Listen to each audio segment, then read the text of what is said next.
Cousins, welcome back to another day in the life of a mama, sis, nurse, and wife. So once my husband finished getting ready for work in the morning, he go ahead, wake me and the babies up at 5:30. We got him to work at about like 6 a.m., which was actually perfect because by the time we made it home, it was like almost 6:30. I was able to get right into getting the babies ready for school as well as camp. Well, I didn't have to get the older twins ready for camp, child, because as you know, they can tend to themselves. All right, you hear the bars, they rhyme.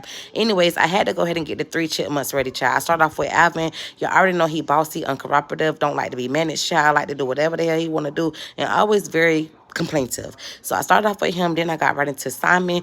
Very intellectual, very charming, very, he liked to be clingy and very much Sleepy Joe a little bit, child. He was very tired. He was up all night crying and nagging and just want to be up underneath my hip like he was a newborn, child, like he was just resetting.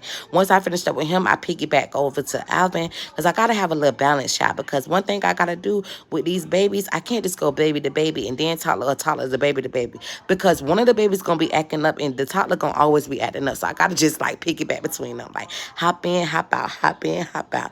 Anyways, once I finished up with Alvin, I got right into my little Theodore. Y'all already know Theodore is very chunky, child. Theodore is very cuddly, but don't get his food wrong and don't get his time wrong, child, because if you get his time wrong, he gonna go ahead and hot smash on you. If you get his food wrong, baby, you already just count your days, all right? Anyways, Chunk, he did what he needed to do. Always give me a hard time because I tried to take the little toenail clip up out his hand and he just turned into a whole nother child on me. Anyways, once I finished up with the kids, I took them to school. I was right on time, clock it.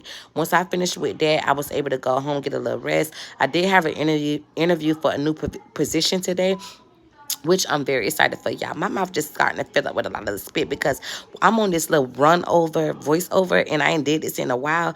This a whole 2.5 minutes, y'all, and it's a little hard job. I kind of like my little live footage better, but y'all don't really like those. Y'all like my voiceovers better, so yeah, bear with me. So if you hear me like a little slur, child, that's why. It's hard to keep up with these voiceovers, okay? And baby, the wind that you need, the breath, I'm not no vocalist, all right? I'm just a woman who's trying to get her content out there, be a good mom, be a good wife, baby, and just live a really good, nice, luxurious, God-led life, okay? Anyways, y'all, once I got home in the evening, everybody was done. My husband was still at work, started cleaning up the house, started getting dinner ready. I made some mashed potatoes, corn, a little cornbread, like little blueberry muffins and some baked chicken.